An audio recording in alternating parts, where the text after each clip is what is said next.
Hello friends, welcome to my channel. आज के इस वीडियो में हम क्लास 9th के geography chapter 2 physical features of India के चैप्टर पढ़ेंगे।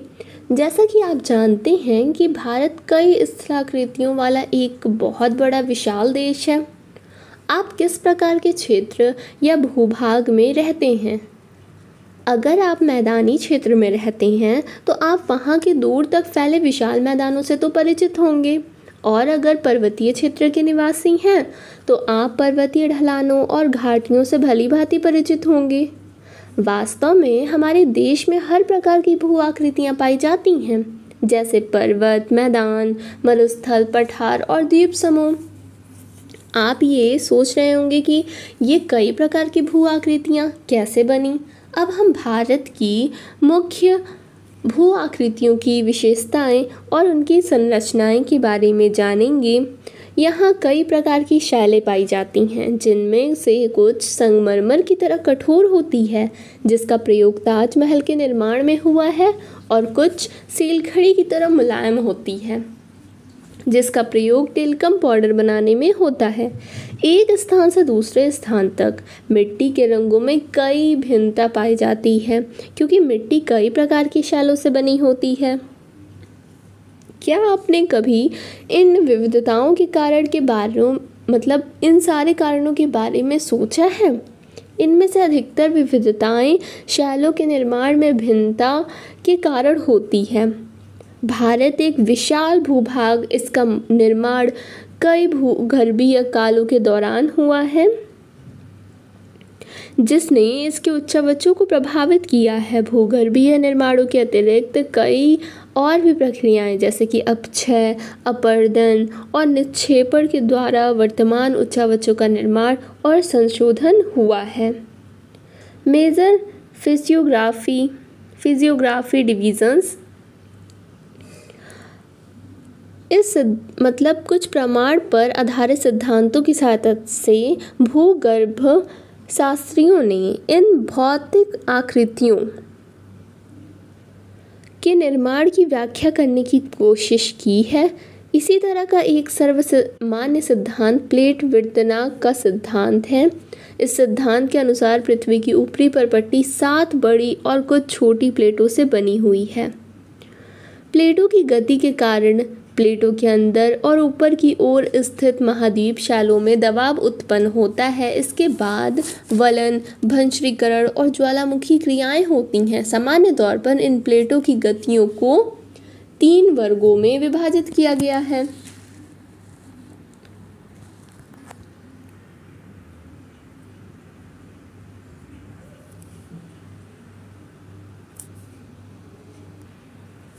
और भारत की भौगोलिक आकृतियों को कई वर्गों में विभाजित किया जा सकता है, जैसे कि हिमालयन माउंटेन्स, हिमालय पर्वत श्रृंखला, उत्तरी मैदान, प्रायद्वीपीय पठार, भारतीय मरुस्थल, तटीय मैदान, द्वीप समूह। द हिमालयन माउंटेन्स भारत की उत्तरी सीमा पर बहुत बड़ी हिमालय भूगर्भीय रूप से युवा और बनावट के दृष्टिकोण से वलित पर्वत श्रृंखला है। ये पर्वत श्रृंखलाएं पश्चिम पूर्व दिशा में सिंधु से लेकर ब्रह्मपुत्र तक फैली है। हिमालय विश्व की सबसे ऊंची पर्वत श्रेणी है और एक अत्यधिक असम अवरोधों में से एक है। ये 2400 किलोमीटर की लंबाई में फैली अर्धवृत्त का निर्माण करती है। इसकी चौड़ाई कश्मीर में 400 किलोमीटर और अरुणाचल प्रदेश में 150 किलोमीटर है। पश्चिमी भाग की अपेक्षा पूर्वी भाग की ऊंचाई में अधिक विविधता पाई जाती है।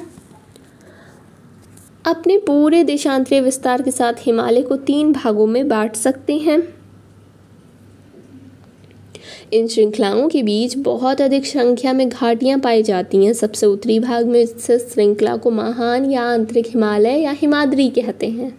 ये सबसे अधिक सतत श्रृंखला है, जिसमें 6000 मीटर की औसत ऊंचाई वाले सबसे ऊंचे शिखर हैं। इसमें हिमालय के सभी मुख्य शिविर हैं।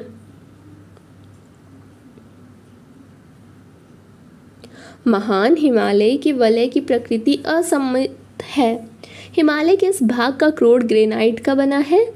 ये श्रृंखला हमेशा बर्फ से ढकी रहती है और इसमें बहुत सी हिमानियों का प्रवाह होता है। हिमाद्री के दक्षिण में स्थित श्रृंखला सबसे अधिक असम है और हिमाचल या कई और हिमालय के नाम से जानी जाती है। इन श्रृंखलाओं का निर्माण मुख्यतः अत्यधिक संपीड़ित और परिवर्तित शैलों से हुआ है। इनकी ऊंचाई 3700 मीटर से 4500 मीटर के बीच और औसत चौड़ाई 50 किलोमीटर है, जबकि पीर पंजाल श्रृंखला सबसे लंबी और सबसे महत्वपूर्ण श्रृंखला है। धौलाधर एवं महाभारत श्रृंखलाएं भी महत्वपूर्ण हैं। इसी श्रृंखला में कश्मीर की घाटी और हिमाचल की कांगड़ा और कुल्लू की घाटियां स्थित हैं। इस क्षेत्र को पहाड़ी नगरों के लिए जाना जाता है। हिमालय की सबसे बाहरी श्रृंखला को शिवालिक कहा जाता है।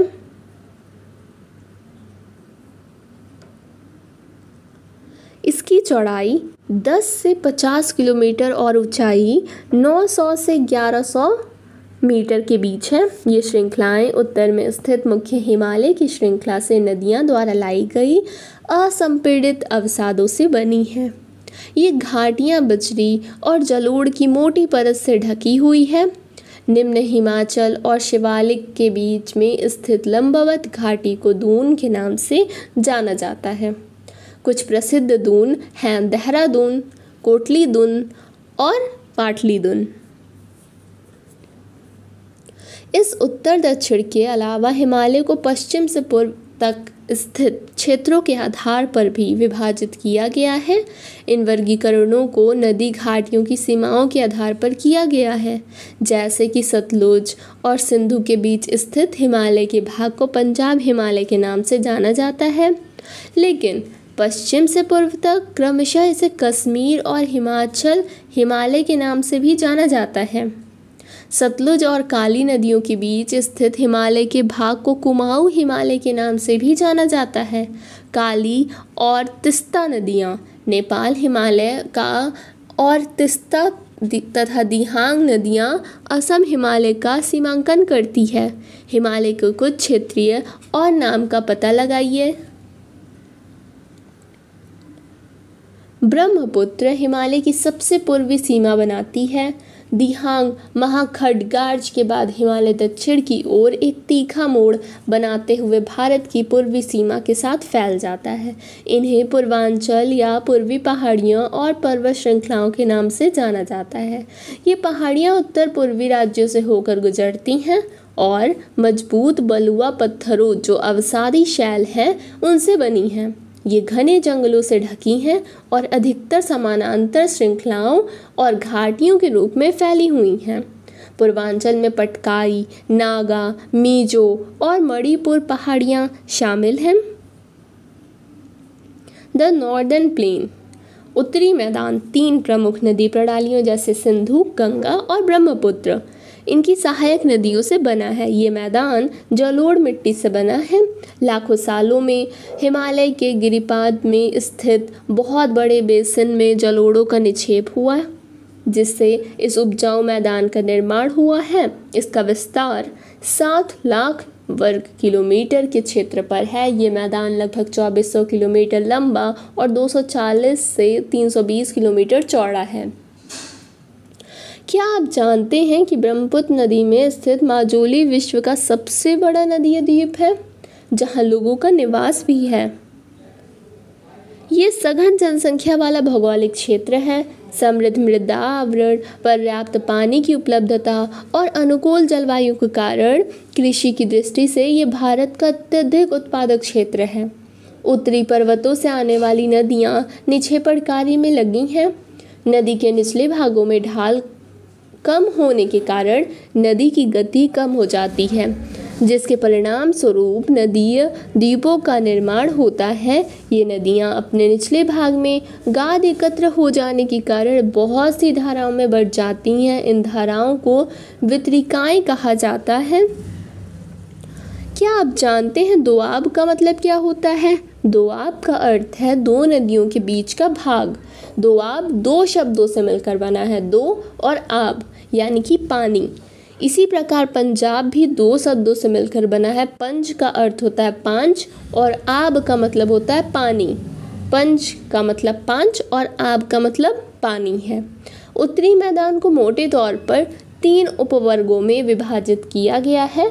उत्तरी मैदान के पश्चिमी भाग को पंजाब का मैदान कहा जाता है।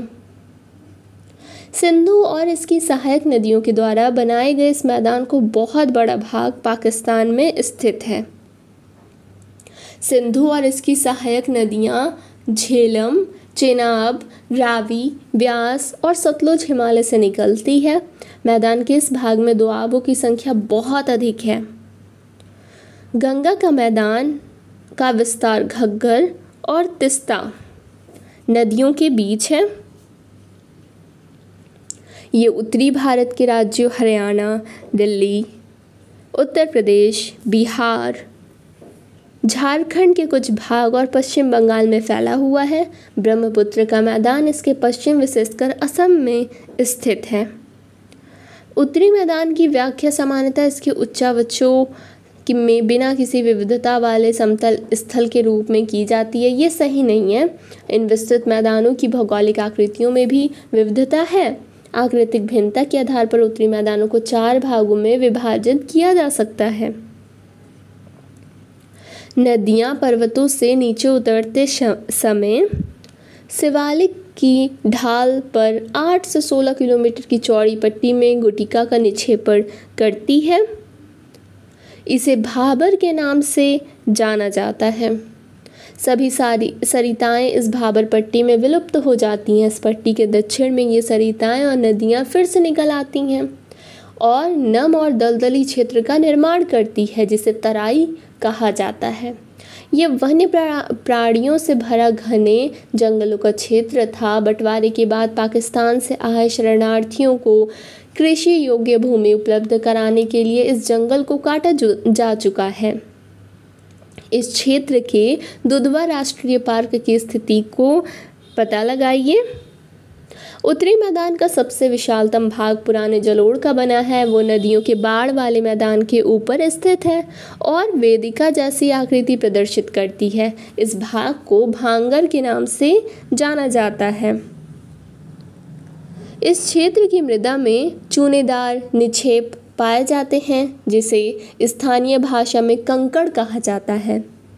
बाढ़ वाले मैदानों के नए और युवा निक्षेपों को खादर कहा जाता है। इनका लगभग सभी वर्ष पुनर्निर्माण होता है, इसीलिए ये उपजाऊ होते हैं और गहन खेती के लिए आदर्श होते हैं। द पेनिनसुलर प्लेट्यू प्रायद्वीपीय पठार एक मेज की आकृति वाला स्थल है जो पुराने क्रिस्टलीय, आग्नेय और रूपांतरित शैलों से बना हुआ है। ये गोंडवाना भूमि के टूटने और अपवाह के कारण बना था। यही कारण है कि ये प्राचीनतम भूभाग का एक हिस्सा है। इस पठारी भाग में चौड़ी और छिछली घाटियाँ और गोलाकार पहाड़ियाँ भी हैं। इस पठार के 2 मुख्य भाग हैं, मध्य उच्च भूमि और दक्कन का पठार। नर्मदा नदी के उत्तर में प्रायद्वीपीय पठार का वो भाग जो कि मालवा के पठार के अधिकतर भागों पर फैला है, उसे मध्य उच्च भूमि के नाम से जाना जाता है। विंध्य श्रृंखला दक्षिण में मध्य उच्च भूमि और उत्तर पश्चिम में अरावली से घिरी है। पश्चिम में यह धीरे धीरे राजस्थान के बलुई और पथरीले मरुस्थल से मिल जाता है। इस क्षेत्र में बहने वाली नदियां चंबल, सिंध, बेतवा और केन दक्षिण पश्चिम से उत्तर पूर्व की तरफ बहती है। इस प्रकार वो इस क्षेत्र की ढाल को दर्शाती है। मध्य उच्च भूमि पश्चिम में चौड़ी लेकिन पूर्व में संकीर्ण है। इस पठार के पूर्वी विस्तार को स्थानीय रूप से बुंदेलखंड और बघेलखंड के नाम से जाना जाता है। इसके और पूर्व के विस्तार को दामोदर नदी और अपवाहित छोटा नागपुर पठार दर्शाता है। दक्षिण का पठार एक त्रिभुजाकार भूभाग है जो नर्मदा नदी के दक्षिण में स्थित है। उत्तर में इसके चौड़े आधार पर सतपुड़ा की श्रृंखला है, जबकि महादेव, कैमूर की पहाड़ी और मैकाल श्रृंखला इसके पूर्वी विस्तार हैं। भारत के भौतिक मानचित्र पर इन पहाड़ियों और श्रृंखलाओं की स्थिति को देखिए और इसे समझिए। दक्षिण का पठार पश्चिम में ऊंचा और पूर्व की ओर कम ढाल वाला है। इस पठार का एक भाग उत्तर पूर्व में भी देखा जाता है, जिसे स्थानीय रूप में मेघालय, कार्बी एंगलोंग पठार और उत्तर कचार पहाड़ी के नाम से जाना जाता है। ये एक भ्रंश के द्वारा छोटा नागपुर पठार से अलग हो गया है। पश्चिम से पूर्व की ओर 3 महत्वपूर्ण श्रृंखलाएं गारो, खासी और जयंतिया है। दक्षिण के पठार के पूर्वी और पश्चिमी सिरे पर क्रमशः पूर्वी और पश्चिमी घाट स्थित है। पश्चिमी घाट पश्चिमी तट के समानांतर स्थित है, वो सतत है और उन्हें केवल दर्रों के द्वारा ही पार किया जा सकता है। भारत के भौतिक मानचित्र में थाल घाट, भोर घाट और पाल घाट को देखिए। पश्चिमी घाट पूर्वी घाट की अपेक्षा ऊंचा है। पूर्वी घाट के 600 मीटर की औसत ऊंचाई की तुलना में पश्चिमी घाट की ऊंचाई 900 से 1600 मीटर है। पूर्वी घाट का विस्तार महानदी घाटी से दक्षिण में नीलगिरी तक है। पूर्वी घाट का विस्तार सतत नहीं है, वो अनियमित है और बंगाल की खाड़ी में गिरने वाली नदियों ने इनको काट दिया है। पश्चिमी घाट में पर्वतीय वर्षा होती है। ये वर्षा घाट के पश्चिमी ढाल पर आर्द्र हवा के टकराकर ऊपर उठने के कारण होती है। पश्चिमी घाट को कई स्थानीय नामों से जाना जाता है। पश्चिमी घाट की ऊंचाई उत्तर से दक्षिण की ओर बढ़ती जाती है। इस भाग के शिखर ऊंचे हैं, जैसे अनाईमुड़ी और डोडा बेटा। पूर्वी घाट का सबसे ऊंचा शिखर महेंद्रगिरी है, जो 1500 मीटर है। पूर्वी घाट के दक्षिण पश्चिम में सेवराय और जावेरी की पहाड़ियाँ स्थित हैं।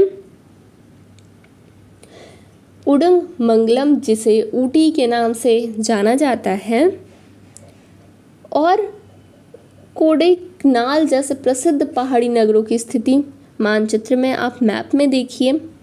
प्रायद्वीपीय पठार की एक विशेषता यहाँ पाए जाने वाली काली मिट्टी है, जिसे दक्कन ट्रैप के नाम से भी जाना जाता है। इसकी उत्पत्ति ज्वालामुखी से हुई है, इसीलिए इसके शैल आग्नेय हैं। वास्तव में इन शैलों का समय के साथ अपरदन हुआ है, जिनसे काली मिट्टी का निर्माण हुआ। अरावली की पहाड़ियाँ प्रायद्वीपीय पठार के पश्चिमी और उत्तर पश्चिमी किनारे पर स्थित हैं। ये बहुत अधिक अपरदित और खंडित पहाड़ियाँ हैं। ये गुजरात से लेकर दिल्ली तक दक्षिण पश्चिम और उत्तर पूर्व दिशा में फैली हुई हैं। द इंडियन डेजर्ट अरावली पहाड़ी के पश्चिमी किनारे पर थार का मरुस्थल स्थित है। ये बालू के टिब्बों से ढका एक तरंगित मैदान है। इस क्षेत्र में हर साल 150 मिलीमीटर से भी कम बारिश होती है। इस शुष्क जलवायु वाले क्षेत्र में वनस्पति बहुत कम है। वर्षा ऋतु में ही कुछ सरिताएं दिखती हैं और उसके बाद वो बालू में ही विलीन हो जाती है। पर्याप्त जल नहीं मिलने से वो समुद्र तक नहीं पहुंच पाती। केवल लूनी ही इस क्षेत्र की सबसे बड़ी नदी है। बरकान अर्धचंद्राकार बालू का टीला का विस्तार बहुत अधिक क्षेत्र पर होता है, लेकिन लंबवत टीले भारत पाकिस्तान सीमा के समीप प्रमुखता से पाए जाते हैं। यदि आप जैसलमेर जाएं तो बरकान के समूह देख सकते हैं।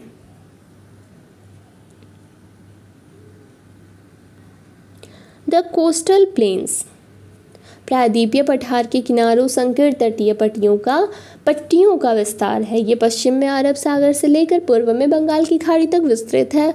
पश्चिमी तट पश्चिमी घाट और अरब सागर के बीच स्थित एक संकीर्ण मैदान है। इस मैदान के 3 भाग हैं। तट के उत्तरी भाग को कोंकण, मुंबई और गोवा, मध्य भाग को कन्नड़ मैदान और दक्षिणी भाग को मालाबार तट कहा जाता है। बंगाल की खाड़ी के साथ विस्तृत मैदान चौड़ा और समतल है। उत्तरी भाग में इसे उत्तरी सरकार कहा जाता है, जबकि दक्षिणी भाग कोरोमंडल तट के नाम से जाना जाता है। बड़ी नदियाँ जैसे महानदी, गोदावरी, कृष्णा और कावेरी इस तट पर विशाल डेल्टा का निर्माण करती है। चिल्का झील पूर्वी तट पर स्थित एक महत्वपूर्ण भू-लक्षण है। क्या आप जानते हैं चिल्का झील भारत में खारे पानी की सबसे बड़ी झील है? ये उड़ीसा में महानदी डेल्टा के दक्षिण में ही स्थित है। द आइलैंड्स आप पहले ही देख चुके हैं कि भारत का मुख्य स्थल भाग अत्यधिक विशाल है। इसके अलावा भारत में 2 द्वीपों का समूह भी स्थित है। क्या आप इन द्वीप समूह को पहचान सकते हैं? केरल के मालाबार तट के पास स्थित लक्षद्वीप की स्थिति को देखिए। द्वीपों का ये समूह छोटे प्रवाल द्वीपों से बना है। पहले इनको लकाद्वीप, मिनिकॉय और एमनद्वीप के नाम से जाना जाता था। 1973 में इनका नाम लक्षद्वीप रखा गया। ये 32 वर्ग किलोमीटर के छोटे से क्षेत्र में फैला है। कावरती द्वीप लक्षद्वीप का प्रशासनिक मुख्यालय है। इस द्वीप समूह पर पौधे और जंतु के बहुत से प्रकार पाए जाते हैं। पिटली द्वीप, जहां मनुष्य का निवास नहीं है, वहां एक पक्षी अभयारण्य है। अब बंगाल की खाड़ी में उत्तर से दक्षिण की तरफ फैले द्वीपों की श्रृंखला की ओर ध्यान दीजिए। ये अंडमान और निकोबार द्वीप हैं। ये द्वीप समूह आकार में बड़ी संख्या में बहुल और बिखरे हुए हैं। यहाँ कोरल्स दिए गए हैं, यानी कि प्रवाल पॉलिप्स कम समय तक जीवित रहने वाले सूक्ष्म प्राणी हैं जो कि समूह में रहते हैं। इनका विकास छिछले और गर्म जल में होता है। इनमें कैल्शियम कार्बोनेट का स्राव होता है। प्रवाल स्राव और प्रवाल अस्थियां टेले के रूप में निक्षेपित होती है। ये मुख्यतः 3 प्रकार की होती हैं: प्रवाल रोधिका, तटीय प्रवाल भित्ति और प्रवाल वलय द्वीप। ऑस्ट्रेलिया का ग्रेट बैरियर रीफ प्रवाल रोधिका का अच्छा एग्जाम्पल है। प्रवाल वलय द्वीप गोलाकार या हाशु आकार वाले रोधिका होते हैं। ये द्वीप समूह मुख्यतः 2 भागों में बांटा गया है। कौन कौन सा? उत्तर में अंडमान और दक्षिण में निकोबार। ये माना जाता है कि ये द्वीप समूह निमज्जित पर्वत श्रेणियों के शिखर हैं। ये द्वीप समूह देश की सुरक्षा के लिए बहुत महत्वपूर्ण हैं। इन द्वीप समूहों में पाए जाने वाले पौधे और जंतुओं में बहुत अधिक विविधता है। ये द्वीप विषुवत वृत्त के समीप स्थित है और यहाँ के जलवायु विषुवतीय है और ये घने जंगलों से आच्छादित हैं। क्या आप जानते हैं भारत का एकमात्र सक्रिय ज्वालामुखी अंडमान और निकोबार द्वीप समूह के डैरेन द्वीप पर स्थित है। कई भूआकृतिक विभागों का विस्तृत विवरण प्रत्येक विभाग की विशेषताएं स्पष्ट करता है, लेकिन ये स्पष्ट है कि वे विभाग एक दूसरे के पूरक हैं और वो देश को प्राकृतिक संसाधनों में समृद्ध बनाते हैं। उत्तरी पर्वत जल और वनों के प्रमुख स्रोत हैं। उत्तरी मैदान देश के अन्न भंडार हैं। इनसे प्राचीन सभ्यताओं के विकास को आधार मिला। पठारी भाग खनिजों के भंडार हैं जिसने देश के औद्योगिकरण में विशेष भूमिका निभाई है। तटीय क्षेत्र मत्स्यन और पोत संबंधी क्रियाकलापों के लिए उपयुक्त स्थान है। इस प्रकार देश की विविध भौतिक आकृतियां भविष्य में विकास की कई संभावनाएं प्रदान करती हैं।